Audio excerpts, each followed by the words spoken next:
Feel Great Sunday mga besties, another day, another timpla ng pinakamasarap na breakfast, the most powerful tea in the world. Dahil sa kakainom ko nito, hindi ko in-expect na ganito yung impact, especially sa international besties natin.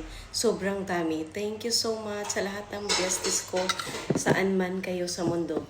Itong ka-bestie ko from Vienna, Austria, nakakatuwa. Kasi yung 10 sets niya, distributor package, nag-sold out agad. Tapos ngayon, o-order siya. Parang ayaw na niyang gustong ibenta kasi ayaw niyang maubusan mga besties. Ganito kaganda yung effect sa kanya. 4 kg gun na 69 from 73 kg. Yung husband niya din, amazing. Hindi pwedeng isa lang ang tea a day. Dapat dalawa ang tea na baon. Sobrang dami na talagang natulungan nito kasi maganda sa energy.